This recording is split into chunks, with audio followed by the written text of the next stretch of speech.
Hello everyone and welcome to the My Greek Island podcast with your hosts George Tsounyas and Maria Petrakou. Now in today's episode we're going to talk about one of my great passions, and we've also got a guest, a local hero to interview to give us all of that insider info that you need to be aware about.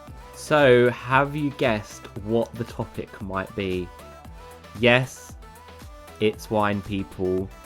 If you've not gathered, apart from food, our Maria loves wine and has actually been on many wine trips all over the world. But my question to you, Maria, is have you been to the south of France? Oh my God, you put me on the spot there. Have I been to the south of France? I've been to France on one of my trips. I'm not sure if it I'd need to check the map if it classifies as the south of France. Oh my God, my geography. Ouch. But you're right. I have been. I'm starting to get embarrassed now. I have been on many trips for wine. Quite a few to Greece. Quite a few worldwide. And now I need to check if I've been to the south of France. Thanks, George. Well, I think we should go together. Definitely 100%. And I can speak French, you can taste the wine. And on that little note, let me pour you a glass of wine and then let the embarrassment disappear, hun. Have you got your wine ready? God, no, it's like morning. I've got coffee. For the podcast? Let's just assume that I've got a glass of wine. But anyway, thank you, George, for pouring me that, hypothetical glass of wine. But let's play that intro and move on to introduce our guest for today. Exactly. So, without further ado, let's get in to today's episode. Hello, and welcome to another episode of the My Greek Island podcast, dedicated to take you, the wanderlust, on a journey through Greece. There are 227 inhabited Greek islands. Which one will you visit next? My Greek Island, with your hosts George and Maria.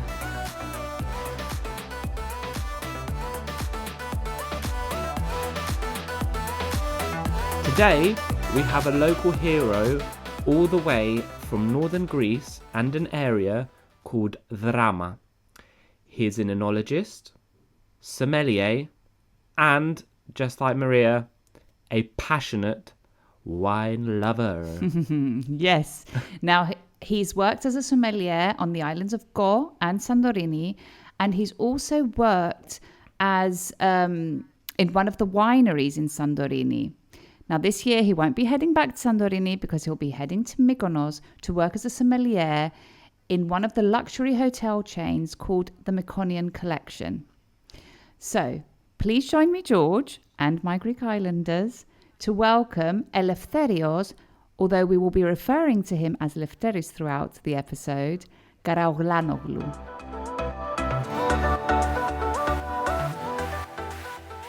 Kalimera Lefteri. Kalimera, George. Kalimera, Maria. Kalimera, Lefteri. Welcome to the My Greek Island podcast. It's actually so great to have you here today. Thank you for having me. So, as we mentioned in the intro, you are both an oenologist and a sommelier.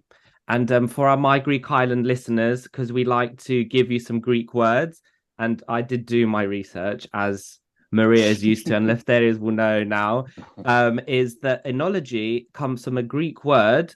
So inos means wine, and the suffix logia means study of, so study of wine. And you're an oenologist. So why did you choose to study oenology? It's very interesting. It's very niche. And where did your passion for wine come from? My passion for wine started many years ago when I would watch my grandfather in the harvest select grapes one by one. Although he was an amateur, he was very sophisticated in his palate and wanting the best conditions for the grapes. My love for wine exists in my family. we used to drink a bottle of wine every day at noon. So growing up around in wine lovers, it was a natural progression for me to look to learn more and study enology. That sounds like a really big passion for wine, doesn't it, George? A wine bottle a day. Nice. A bottle a day, yeah. I can't say the same for me. I don't think the passion existed in the family. I sort of discovered it myself over the years. But Lefteri, I mean, after you finished your studies, I know because I met you in Santorini in October, you worked as a sommelier in restaurants in Go and Santorini. And then lastly, you also worked in one of the wineries in Santorini, where when I met you, I left with a post-it and a list of great wineries across Greece that you recommended I visit, and hence why we thought you were the perfect guest for this episode. Now, we know that Santorini is quite known in Greece, and you've worked at restaurants and a winery there. And it's very well known for its white wines. But tell us a bit more, and I think something that many people probably don't appreciate is tell us a bit more about the Greek varieties and the main varieties produced all over Greece. Yes, you are right. Santorini is indeed one of a kind, especially regarding its production for white wines due to unique terroir and local varieties. In Greece, we produce all wine varieties produced globally. However, let's see, in my view, the most popular Greek varieties. The first one is Assyrtiko. Assyrtiko mainly produced in Santorini, where you can find the character of volcanic and mineral character. If you were to age Assyrtiko, the aromas which would be honey-like, and the color would be more golden, I think so. The acidity is very high, and about the aromas, you will find some citrus fruits, just like grapefruit, pear, or lemon. The second one is Malagousia. George, you know Malagousia, huh?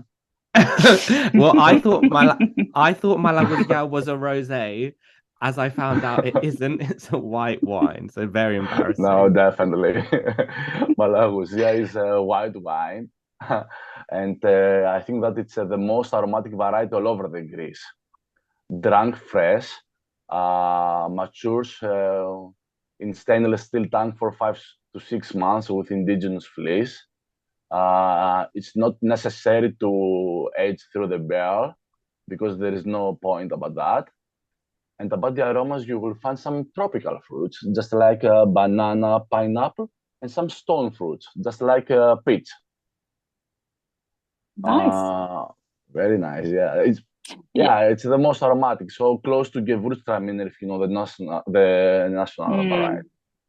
Lefteri, one quick question, because you said before that Assyrtiko can be aged.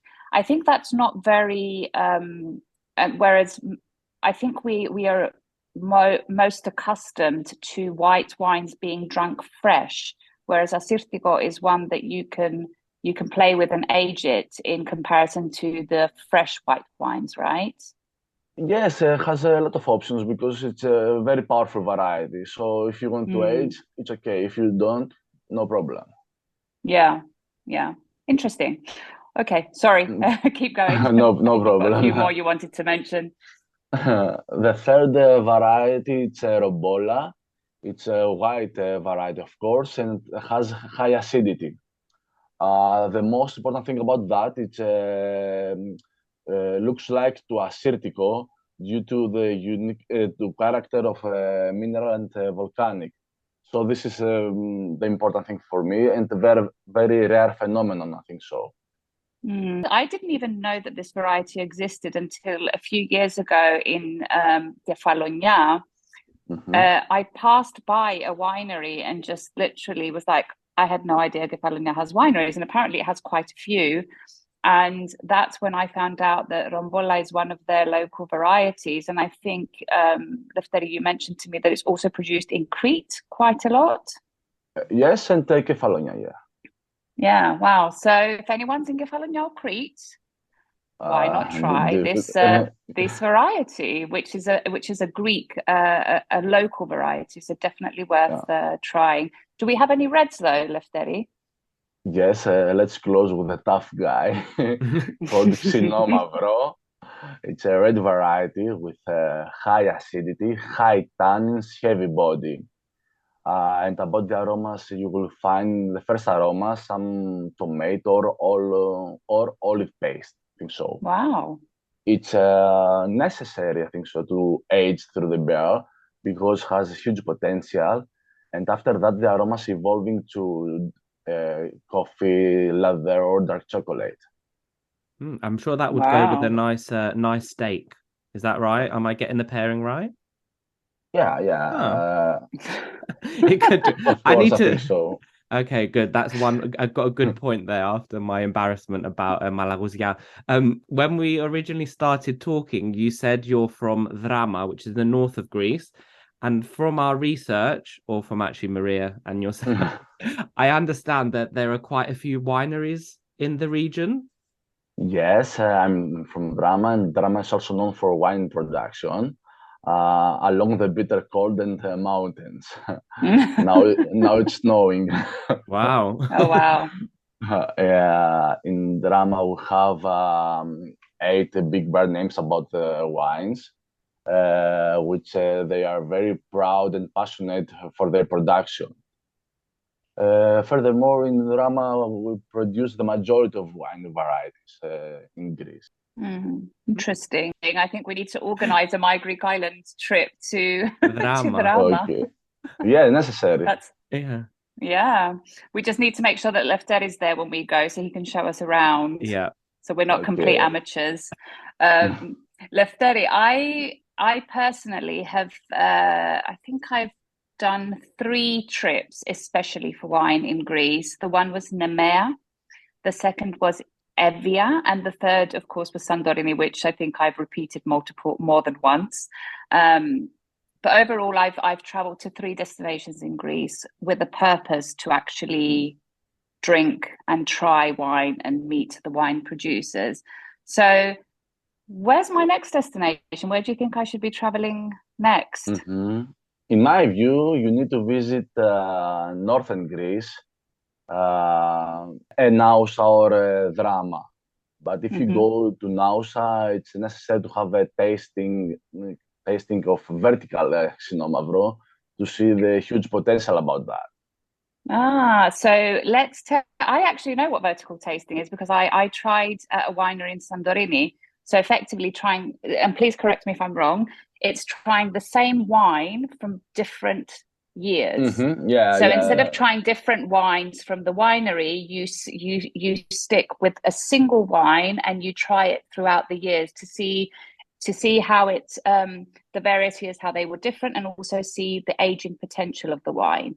Exactly, yeah. I found vertical tasting fascinating, by the way, when I discovered it. And could you tell the difference? Yes, you can even tell the difference in like you can understand. So I did it on whites. I've never done a vertical tasting on reds. But yeah, I'd love to do a red vertical tasting. George, well, convincing you? Yeah, I'm being convinced. I mean, you're already plugging a bit of wine tourism in Greece. But I want to know, like, do we have much? I mean, I'm guessing there is some wine tourism, but what can we do to improve it? What do you think, Lefteris? Yes, I think that Greece is becoming more known for its wines. We have visitors already from Asia, America, and USA. Also, we want to ensure that we make the wine tastings informative, while also showing our guests the Greek hospitality. And now we just need a bit of some more My Greek Islanders worldwide visiting, right? Right. They need to get onto at My Greek Island on Instagram and kind of message us, and we can give them some contacts or some suggestions. Yeah, DM us. Definitely DM. If you are interested in, like we're thinking out, brainstorming out loud here now with George. If you guys want us to organise a My Greek Island, actually a My Greek wines trip to Greece, drop into our DMs on Instagram. If you're not following, we have no idea why. Yeah. So go press that follow button and DM us that you want to, if you'd like to Yeah. join. And you can be an amateur like me. I don't really know much about wine, but I'm learning. So all levels. But you love the wine, so it Yeah. will be easier. So. He does like his rosé malagousiadas. Yeah. No way. Anyway, so I've got a question, Lefteri. There's various parts of Greece that are producing wine, and we've said that there's a bit of wine tourism happening. But which regions throughout Greece do you think currently are the most visited? And I've got a second part of that question. You mentioned a few Greek varieties. Which one's your favorite? Oh, now we talk. So I think that all of Greece is visited for wines, with Nausa, Nea, Santorini is being the most visited at the moment. My favorite red variety is Xinomavro, as I said before, and from whites is Assyrtiko, definitely. So when we think of wines, usually we think of Italy and France. They're the ones that come to our minds. But do you think Greece is on its way to getting on the global wine map? Yeah, yes. As I previously mentioned, year by year, Greece is becoming more known for wine on the global wine map. I think so. Additionally, the new generations of professionals entering the wine industry in Greece, they are very talented, and I think that we have a bright future. Definitely on its way up. The new generation definitely does have some spectacular ideas with respect to wine. But I need to slightly change the focus because anyone that follows the My Greek Island account, but also my personal account, knows that I'm a foodie. I do love my food. So let's talk about food. And I recently completed like level 1 of the WSET wine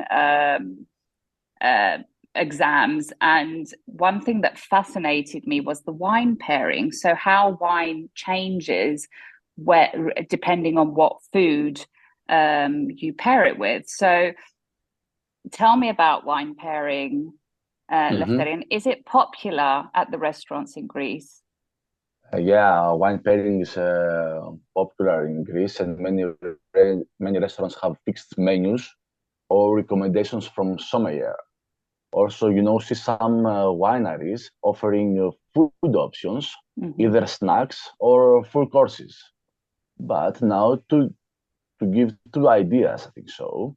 Let's say you are ordering seafood, George, in Greece. We usually propose here a wine with high acidity, balances well with a fatty food. So, George, how about an Assyrtiko? Oh, yeah. I mean, I love seafood. So I remember seafood with Assyrtiko. I'm going to really impress people when I'm like, let's have seafood and we get like a little Assyrtiko. Or like, seafood with pasta, just like that. Oh, yeah, seafood pasta. Yeah. Oh, yes. Okay. Another pairing is wine with meat. As they both have proteins, I think so, and match well. So if you were to take a steak, which can be cooked in various ways, with a rare steak, I think so, is best paired with high tannins wine. So Xinomavro, I think so, is a very good solution or option. Yeah. Yeah. Okay, so when I make the exception and I have a steak, I'll definitely pair it with a Xinomavro. I mean, okay, don't forget. I mean, there's lots of tips and tips and ideas for tourism in Greece there, Lefteris. Thank you so much. What you might not know, before we close each episode, we share with our listeners a Greek phrase for each episode. So what do you think we should have for this one, Maria? So I was thinking while Lefteris was talking about the various ways you compare food with wine, that we should maybe give the phrase, what wine do you recommend? Oh, that's a good one. Okay, so we would say, τι κρασί προτείνετε. So, τι κρασί προτείνετε. So, τι κρασί προτείνετε. And then your sommelier or enologist would give you an answer. Yeah. So thank you once again, Lefteris, for joining us on this episode and to actually take the time to talk to our listeners about the wines of Greece. I appreciate for the invitations. Yeah, Anything obviously. You want to add? Well, I want to say thank you for Lefteris for enlightening me on some of the wines, and I think I need to do a bit more research and learning around the wine scene in Greece. Maybe go on a trip or two discovering the wines of Greece, and maybe we'll need to take my mum as well because she loves wines. Things I don't know about wine. Gilagi knows all about the wines. I don't know how many times we're going to call out Gilagi on our episodes before we invite her, by the way, George. Yeah. But Gilagi, we're organising a wine and food trip just for you. But just as a reminder, if any of you end up and see Lefteris and meet him as your sommelier or as your enologist or whatever he will be presenting himself as that day you, don't forget to ask him τι κρασί προτείνετε, so that he can pair you a great Greek wine with your great food. And just for the record, where will you be this year? I will be in Mykonos this year, in Mykonos Collections Hotel. So it will be my first time in Mykonos. I'm very excited about that. And who knows what will happen? Maybe see you there. Yeah, who knows what the future holds. And as we said before, if any of our listeners are interested in a My Greek Wines tour with us in Greece, do get in touch. And then once again, thank you for listening. See you all on the next episode. Ta leme. Ta leme. Right, my Greek Islanders, this comes to the end of another episode of this podcast. Now you know the drill. If you like this episode, share it to share the love with the My Greek Island community, where everyone is welcome. And don't forget to follow, like, subscribe, and all that jazz. And maybe give us a little rating from wherever you're listening to us from, so you are notified every time a new episode drops. And if you have any suggestions or requests, get in touch. And for those of you visiting Greece, don't forget to tag @MyGreekIsland on Instagram for a future feature. Until then, see you later, or as they say in Greek, Ta leme.